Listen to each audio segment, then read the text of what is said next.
Our next speaker is Bryson Bort, the chairman of GRIM and the CEO of SCYTHE. He has a long time experience working industrial control systems and cybersecurity strategies, including for the Department of Defense and the intelligence community.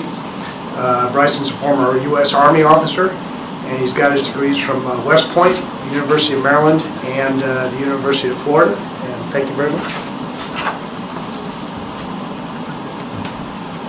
One of the hardest parts of going last in these programs when you've been preceded by so many great speakers is that almost all of the good ideas have been taken. So thank you for the challenge. I appreciate that.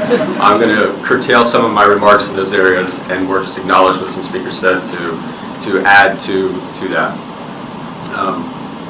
The definition of impossible is really just limited by our imagination. Anytime you have ever heard the phrase that something is unhackable, either they're selling you something, they don't know what they're talking about, or they don't have the imagination.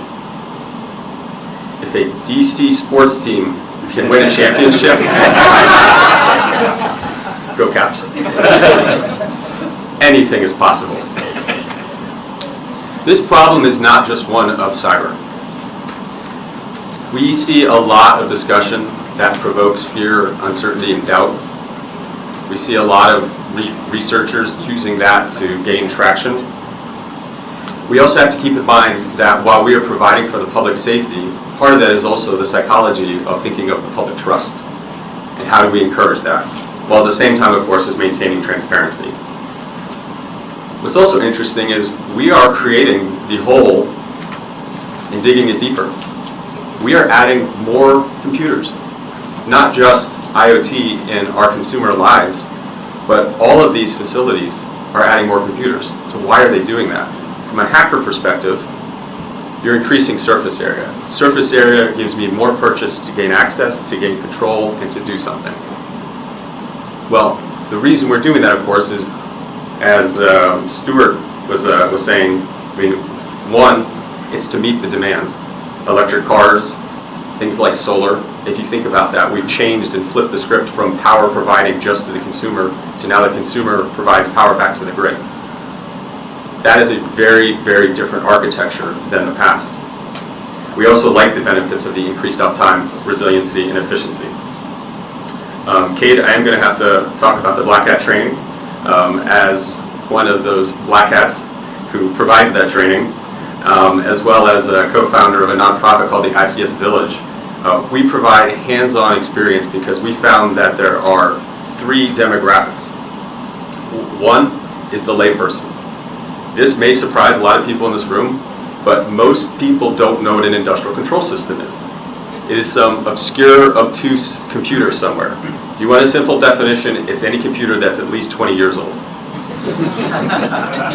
IT professionals. IT professionals don't understand how this is their problem. We like electricity, we like water, we like the air conditioning. Well, that comes from the delivery of industrial control systems. It is a part of that problem. And then the final part of that group is the IT security practitioner. We have seen a race of IT security practitioners and products trying to bring wholesale IT solutions to a completely different problem set. Industrial control systems, operational technologies require different solutions. Now, that being said, we have seen examples where there were attacks that took down the IT infrastructure and that impacted the industrial control system. And that is an example like Aramco in Saudi Arabia, where they came into the morning and 30,000 computers in that enterprise were instantly paperweights. Think about what that means. What would you do?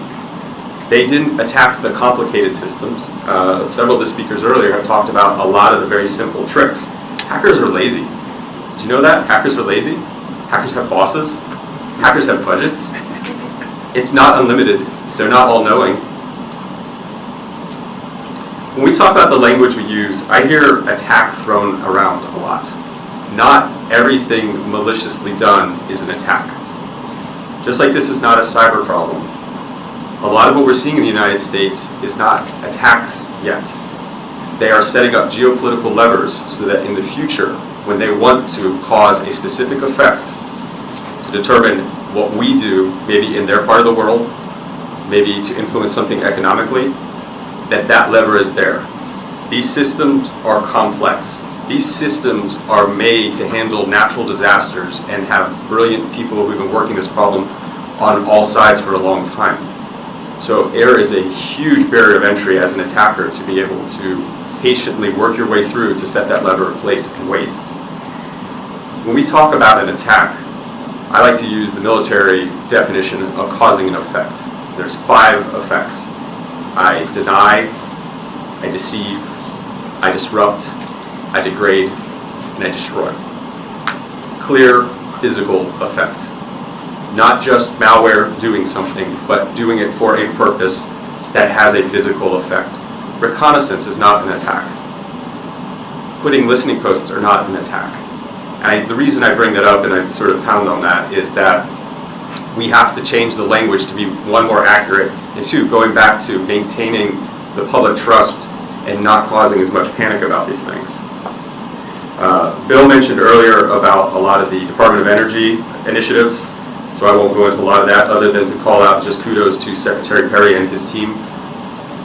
Words are great, but putting the resources and money behind a lot of these initiatives and trying out new things and fostering those industry relationships. If you are that public utility in some small township in some small state and you think about what your budget is because it's based on the rate structure that is available to you, more regulation does not help you. You need real help. You need resources and you need money brought to you, and I'd say that that is a federal government responsibility because that's where that primary money is to do that. So, as an attacker, going back to the training, the reason that we provide that training and the reason that the nonprofit does what it does is because not that we're trying to teach people to attack, but 1, helping to understand that approach, reverse engineering, vulnerability research, and crafting proof of concepts helps you harden your infrastructure, it helps you learn, it helps you understand, and it makes something better.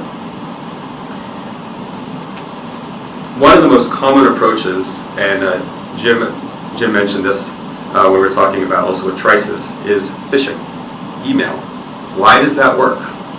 The reason it works is for 2 reasons. 1, your largest surface area in any enterprise anywhere in the world is people. That's the largest surface area. It's not the technology, it's the people. And it works every time. Every single time. Why does it work every time? Because the statistics are on my side. Sending 1 email costs very little differently than a million emails. And I can keep on doing it. There's nothing stopping me. It's very easy to continue to change my tactics. And here's the other funny part. I don't need you to click on purpose. Have you ever clicked something on accident? It works. Not to go over all the details about Trisis, which was the safety instrumented systems Triconics by Schneider, but what that demonstrated was that hackers do have budgets. I know in my mind when Trisis was first identified, the resources that I imagined the attacker having was they had purchased all of that equipment, they had purchased all the documentation, and they had tested it effectively. And we had 2 data points there that indicated otherwise. 1 at the time was the fact that the malware actually failed to accomplish its goal, showing 1 that they hadn't tested it as thoroughly as they should. 2, what we then discovered was the fact that we were able to identify code that matched to other proof of concepts and things that were out there, and from that identified that they hadn't actually had the budget to do that. But like the Marines, they made it happen, right? Chewing gum, some baling wire, and some code, and it happened, and it worked. And that is the persistence that we are facing. This illustrates why it's so hard. Why is this so hard? Why do hackers always win? 1, exploitation is an unsolvable problem. They will always gain access eventually. Detection and response is our best approach.